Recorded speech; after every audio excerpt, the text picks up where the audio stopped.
Hi, and welcome to Matt's Workshop. This is part 6 and the last part of the series on my small workshop workbench build, so if you haven't already, please make sure to watch the previous parts.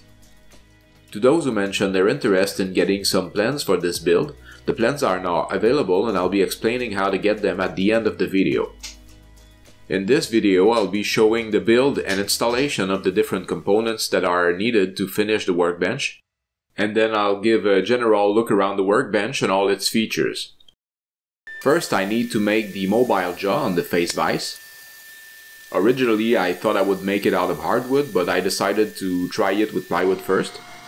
First, I cut the panels that I will need to their width, and then I make sure to cut the ends straight. Then I can glue all these panels together and let everything dry.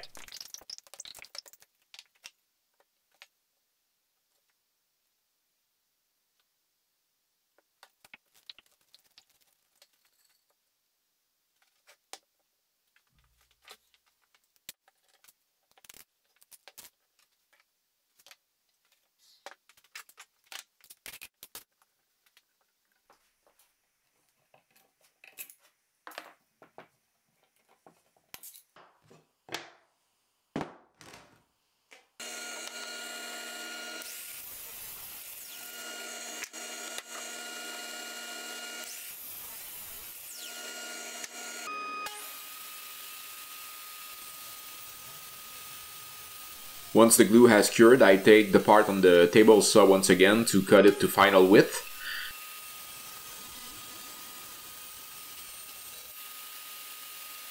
And then again on the miter saw to make sure that both ends are cut square and to final length.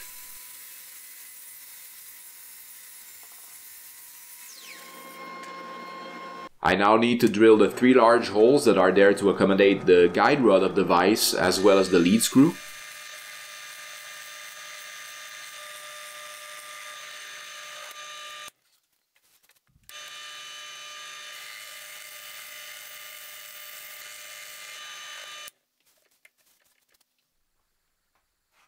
And I also drill 2 holes on the top of the vise jaw to be able to install bench dogs.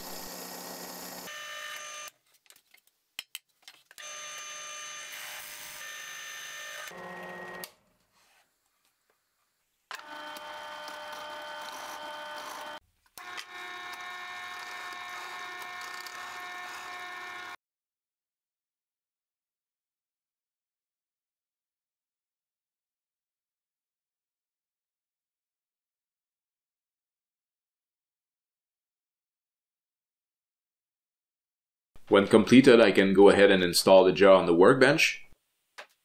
And for this, I'm using 3 large number 14 wood screws.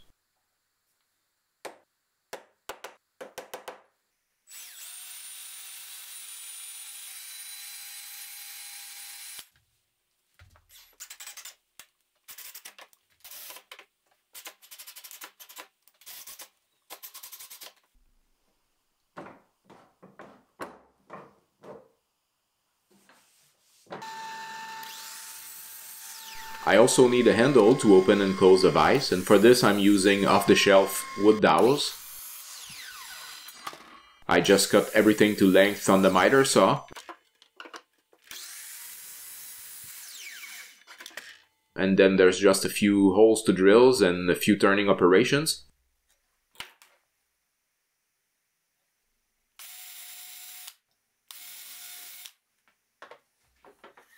Normally I never turn any wood on my metal lathe, but for such small parts I sometimes make exceptions.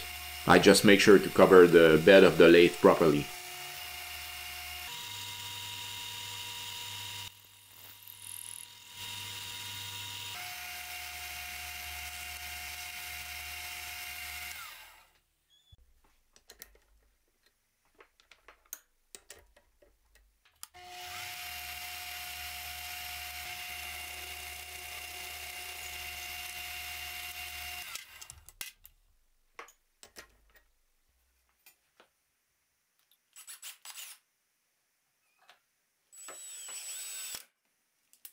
And when the 3 components are ready, I can just assemble them on the workbench.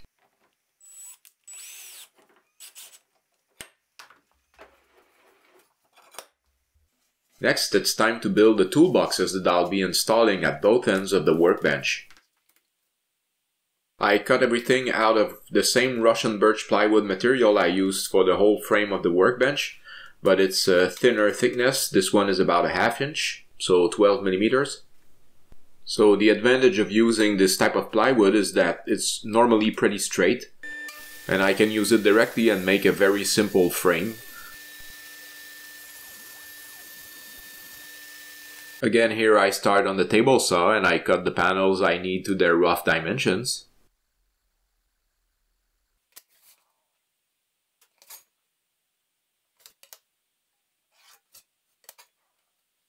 Then I make all the other cuts with the scroll saw or the miter saw.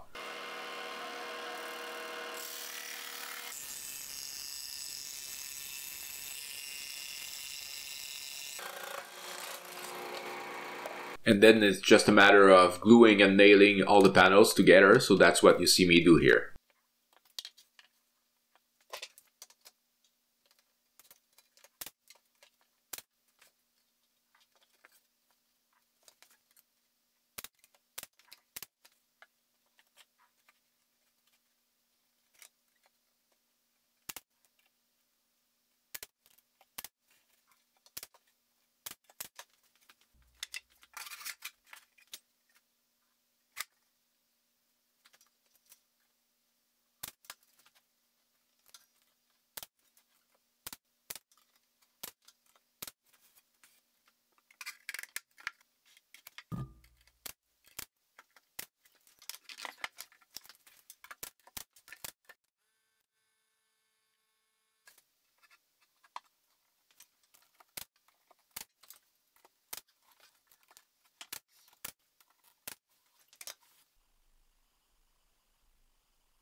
The toolbox frame for the other side is done the exact same way.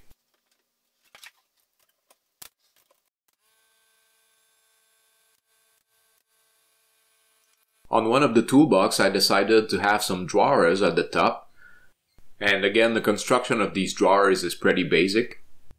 They will basically be like little trays with handle on both sides that I can take out of the toolbox.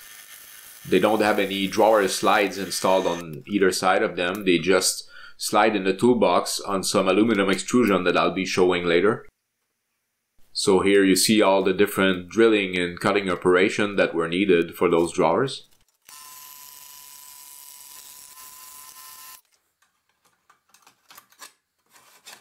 And the final assembly is just glued and nailed together, just like the toolbox frames.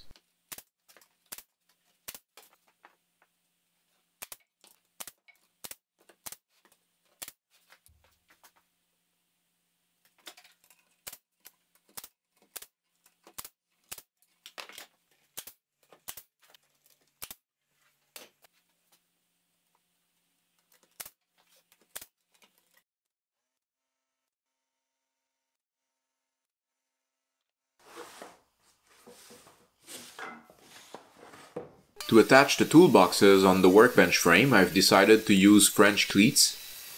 So this means I cut 2 strips of wood, and I cut the longest edge of each strip to a certain angle. Then one of these strips is fixed behind the toolbox, the other one is fixed on the workbench frame, and they are oriented in such a way that they hook together and they hold the toolbox in place. So here you see me making those French cleats and installing them in the back of the toolboxes.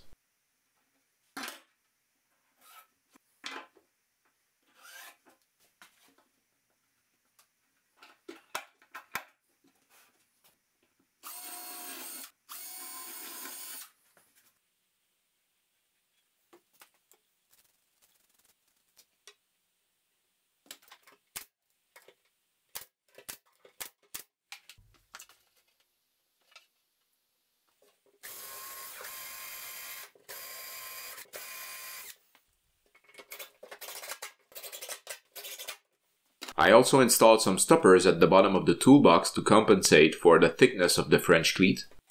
This makes sure that the shelves of the toolbox are horizontal once they are installed in the workbench frame.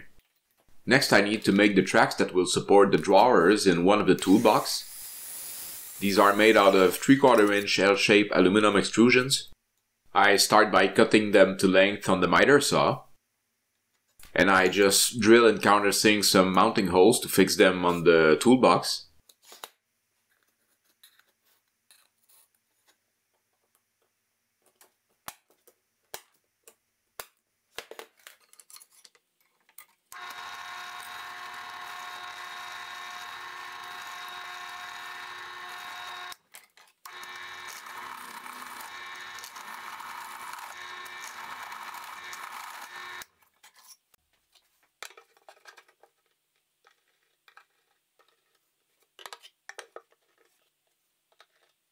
Finally, I mark and pre-drill the positions of the track's mounting holes.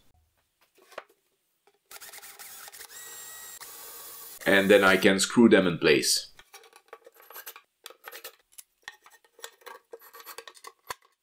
On one of the toolbox, I need to make some supports to hold some vent tubing fittings. Again, they will be made with the same plywood as the toolbox.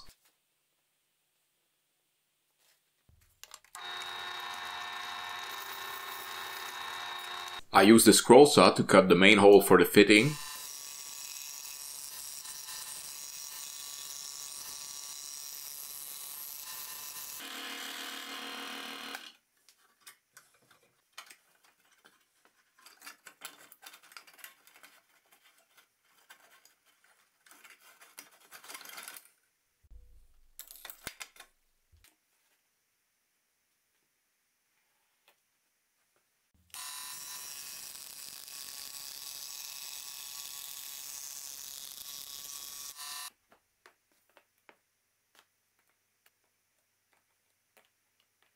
Then I pre-drill the mounting holes of the fitting, and then I glue and nail everything together.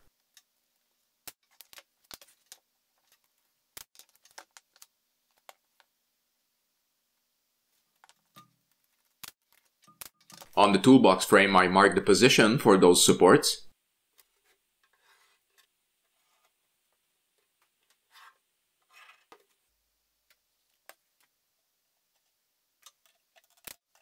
And then I glue them in place and let it dry overnight.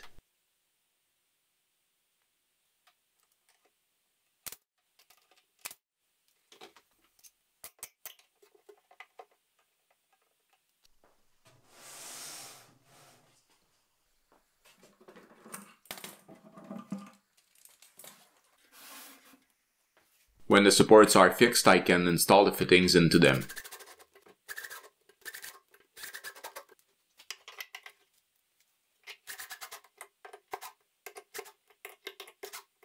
It's now time to work on the doors, and for them I decided to use some very cheap piano hinges. And I placed them on the toolbox frame to mark the position of the mounting holes.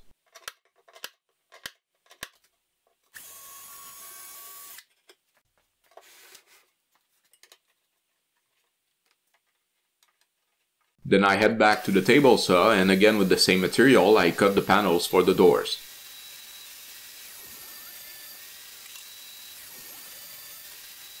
On those panels I trace the cuts that I want to do for the handles. Then I pre-drill the radius with a Fastener bit on the press drill. And I finish the cuts on the scroll saw.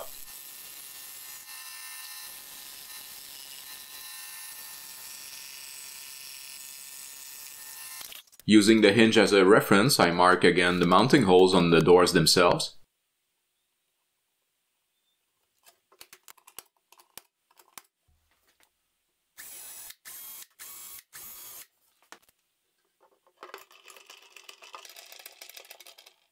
I can now screw the doors in place.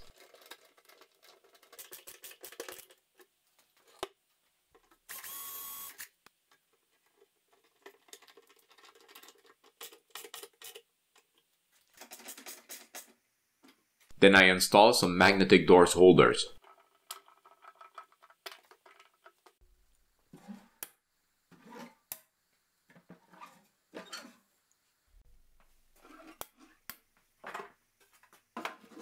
That's all it takes to make those toolboxes. They're pretty simple, but now it's time to fix them in place. And for that it's pretty easy. I just have to hook the toolbox on the French cleats on the workbench. and then I use some wood screws to hold it in place permanently.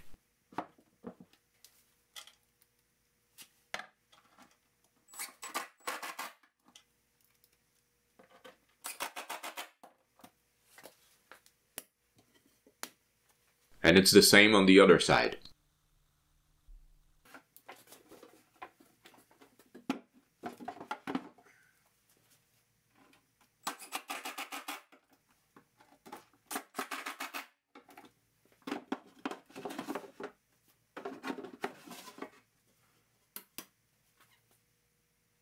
The next component is the sawbox tray.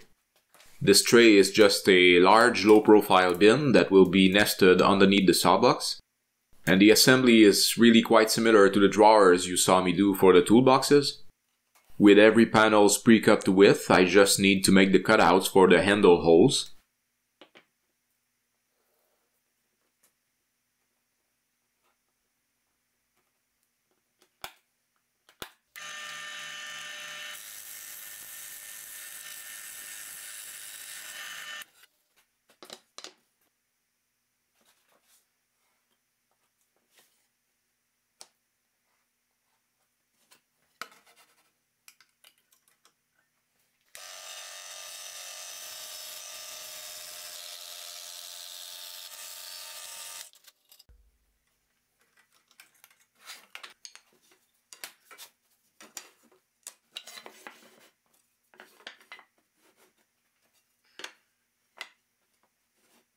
And then I just glue and nail all the components together.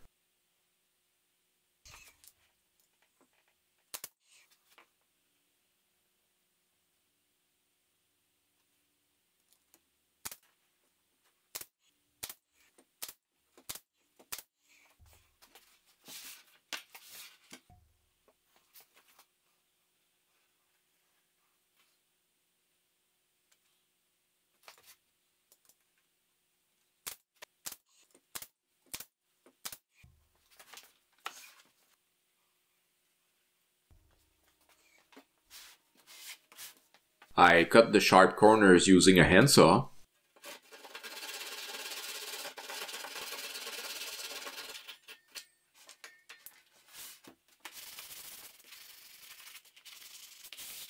And for the tray, I'm very briefly showing the finishing process I used for most of the workbench components.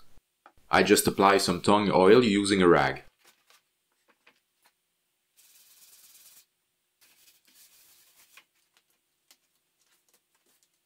I put the tray in its position, but I now need to work on the installation of the sawbox door. Again, I'm using piano hinge, so I'm using it to mark the position of the mounting holes and pre-drill them.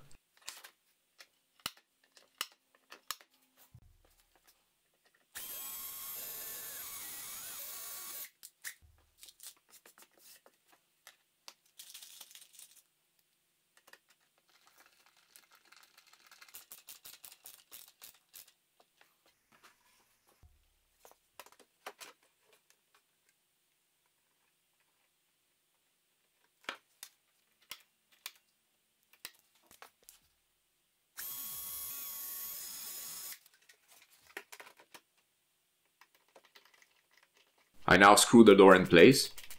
And you only briefly see it here, but I install a spring plunger to hold the door shut when it's not in use.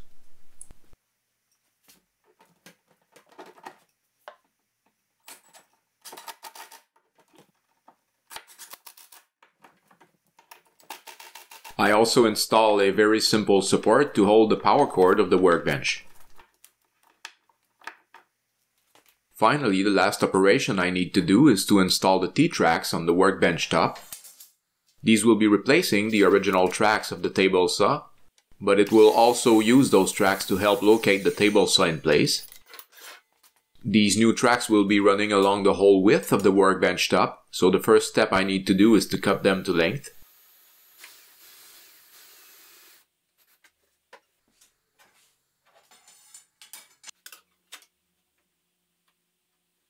Then I take good care of marking the position of the rails on the workbench top. And I verify that I'm well aligned with the saw fence.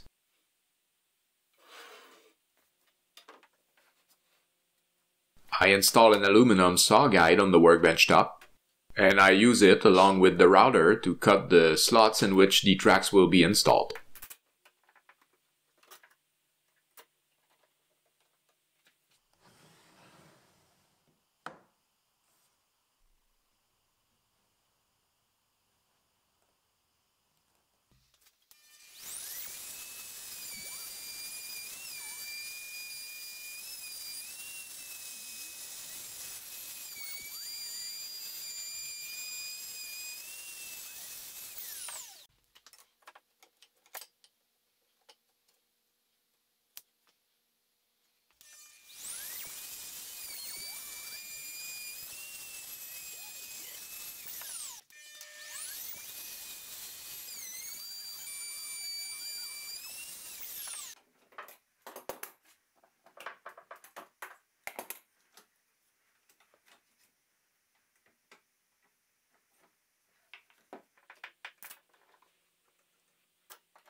To install the tracks, I need the table saw to be in place. And before I place the table saw in the workbench, I wanted to show a general view of what it takes to remove the original guide of the table saw. And as you can see, it's really quite simple. There are just 8 screws to remove and the guide is off.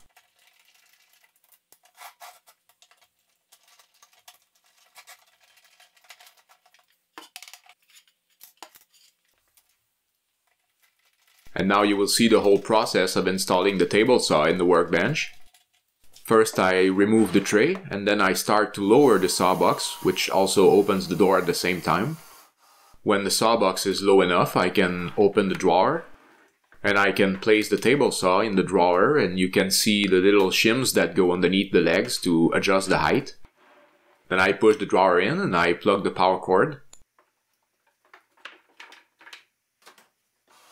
Then I get the sawbox up until the top protrudes a little bit outside of the workbench top.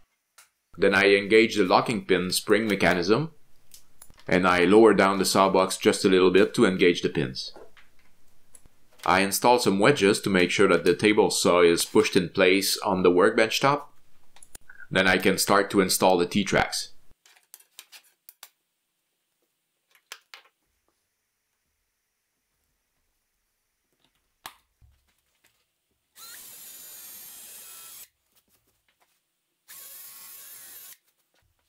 I mark and pre-drill all the holes and I install the tracks with some flathead wood screws. I install the tray back underneath the sawbox, and with this last touch, the workbench is finally complete. So let's have a final look around and let's start with the table saw side. Here we have the table saw in the middle and the router on the left. We also have the fence that can be used for both of them. There's also a panel with safety switches to power up the tools individually. By opening the sawbox door in the front, I have access to all the controls of the saw, so I can raise the blade and change the angle. I can also connect the power cord.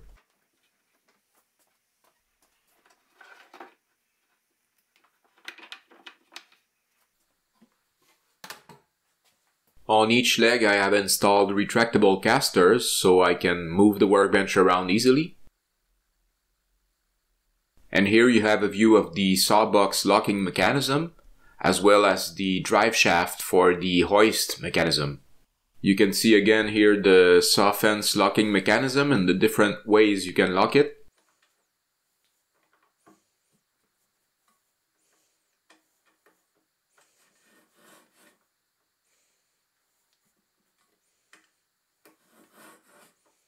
And I also show here that it's very quick to remove the saw fence from the rail. It's also pretty easy to put it back, I just have to be careful of aligning the clamps inside the rail.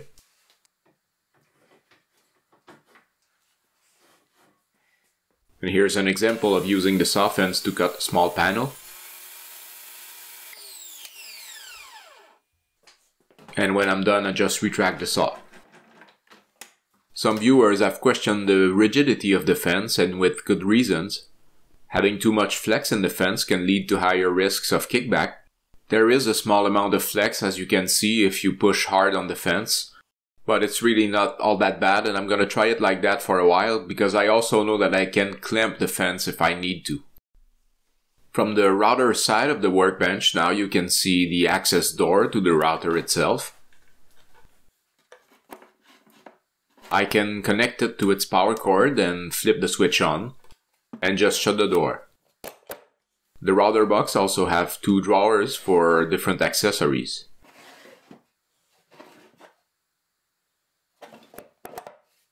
The router lift can be adjusted up and down and locked in place using an Allen key. This is very useful for depth of cut adjustment.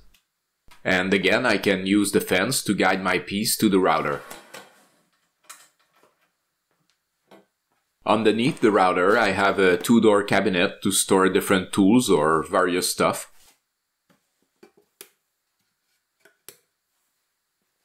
At the opposite side of the workbench, I also have another cabinet. This one has 2 drawers at the top for small hand tools, and there's also a 2-door cabinet at the bottom. And here's a view of the work holding side of the workbench. On the left, I have a traditional face vise with 2 dog holes on top. The vise is about 18 inch wide. Underneath it, you can see the dust collector system. I have a main inlet that I can connect to my shop dust collection system. And the 3 blast gates let me select if I want to use it for the router, the sawbox, or any other power tool. You can see what is called a dead man being pushed to the side here. And behind it, you see the hook on which I roll the power cord of the workbench. On the right of the workbench this time, I have a tail vise.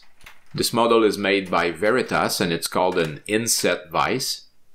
And here I show different examples of the ways I can hold work in the workbench, using the 2 vices, the dead man, and some bench dogs.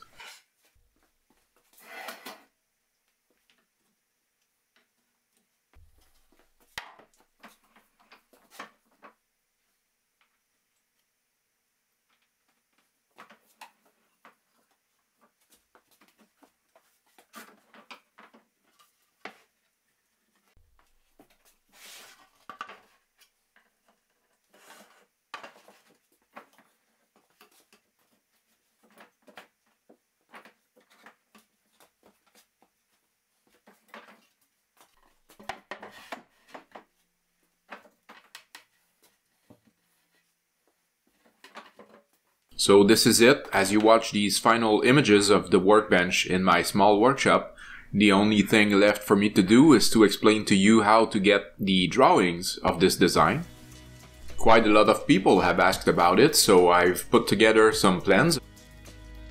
So you can click the link in the description below to get to PayHip website, or you can manually type in the address you see right now, and you will have access to buy and download these plans for what I consider to be a reasonable price for it, considering all the hours it took me to make them.